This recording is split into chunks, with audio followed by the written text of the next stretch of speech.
takes a certain amount of time with a ballad.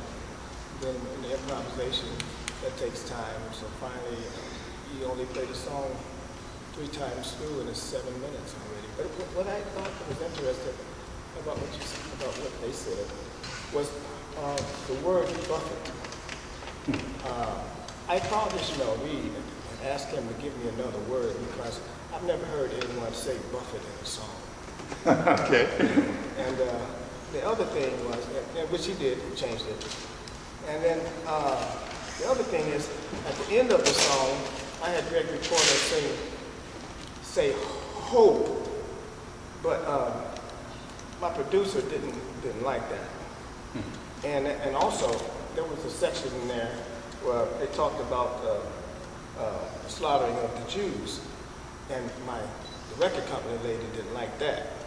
So there's I'm always like fighting different people to get all the lyrics on. They're not my lyrics; they're the lyrics of the great Ishmael Reed. And but he's very reasonable because he wants all of his lyrics on the way he said them. But sometimes they're not a song. He gives me poems. I give him a song. His poems, they sit on my piano for 2 weeks. Then I don't know. I watch football, practice, and the next thing you know, the songs. So that's what happens. So I try to stay true to him, but you can't always. So we have to go back and forth sometimes. But they're very intuitive what they said. I just wish that word, he said hope, a long time, as long as he could hold it. Hope. But my wife, who's the producer, she's like, oh, it's just too much. She couldn't take it, so, but I really thought it was great. That's on the floor,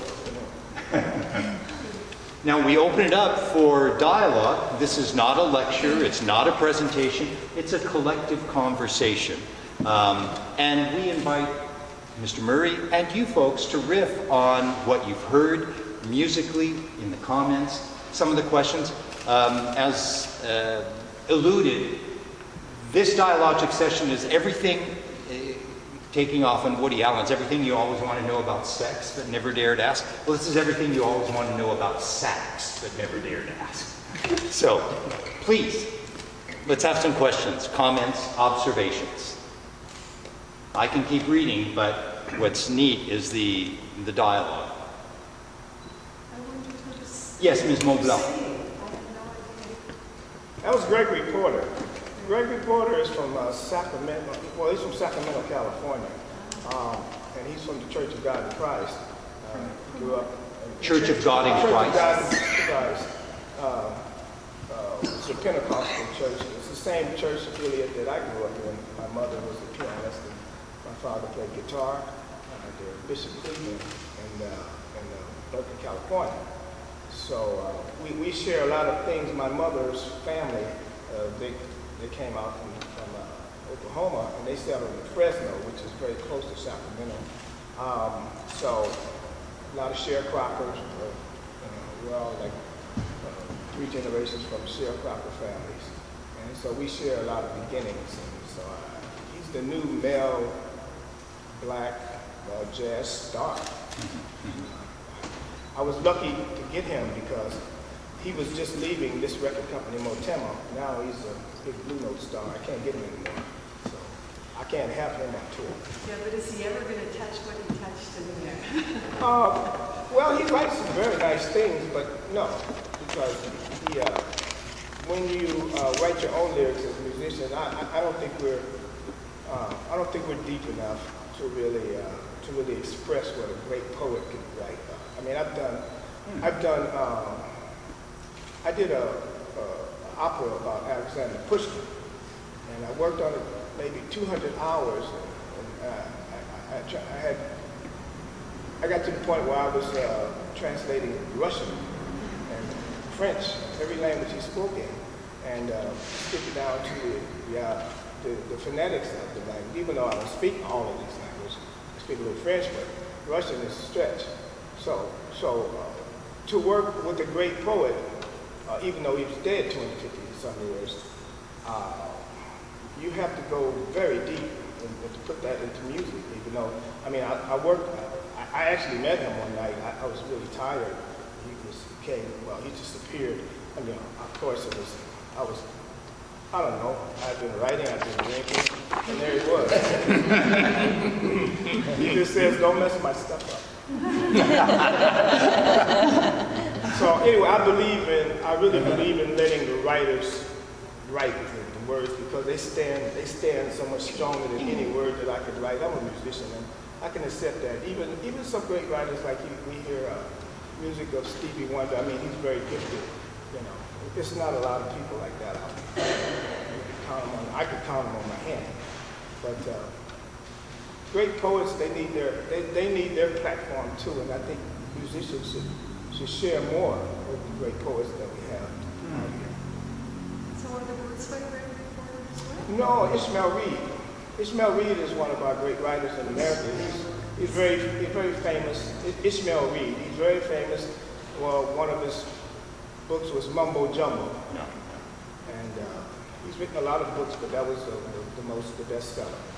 The Mumbo Jumbo is considered a classic in African American literature.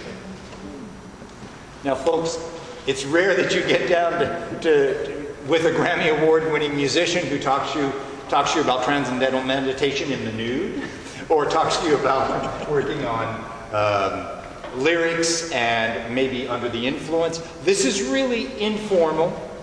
It's a collective conversation, one-on-one with an internationally renowned musician. So make the most of the moments, folks. Other questions, comments, observations? Like Cole Porter said, anything goes. The only wrong question is the unasked question. Yes, Professor Thompson. Please don't call me Professor Thompson. Okay. I haven't had any. I met Norman yesterday. He's jazz vespers at St. James, and he had a Canadian single reed man who played tenor and a soprano named Andre Leroux, whom I'd heard of, but I'd never heard him. And I've been to a few churches that tried to do jazz vespers, jazz liturgy, and mostly it didn't work. And I thought yours yesterday worked better than anybody's. Now I see that this is a part of a discussion group, so I in fact have intruded on a discussion group of all. You're invited. Nobody's getting graded. You can't fail. I've been listening to David Murray since he started recording. Whoa. There's probably never been anybody. I tried to think about this. There's probably never been anybody who's, I'm going to say grown, that's a judgmental word, but this who's changed as much from the beginning. Mm-hmm. I think of the things of you that I have on my iPod, and a lot of musicians you hear, you know it's you right away, but your journey, if that's an appropriate metaphor for the way you've done. It's been a journey, certainly for me, because when I came to New York, I came into a scene that was kind of in flux. You know, they were looking for the next disc guy, next sound, the next tenor, the next alto player, all this. There was the soft jazz. There was these people coming from different parts of the United States and the world, coming to New York and trying to make something of themselves, and actually a movement began. I was very instrumental in helping this movement begin, but then I got bored with it and moved on. The only thing that I did was make sure that I kept my saxophone on the level of wherever I needed to be. And my music changed a lot, and it's still changing. If it doesn't change, I'd be bored. I don't know what I would do. I had to even change my. I don't live in New York anymore. I lived there 23 years now. I've lived in Paris 17 years. Now I live between Paris and Portugal. And we travel all the time, and we take on different things. I run a big band.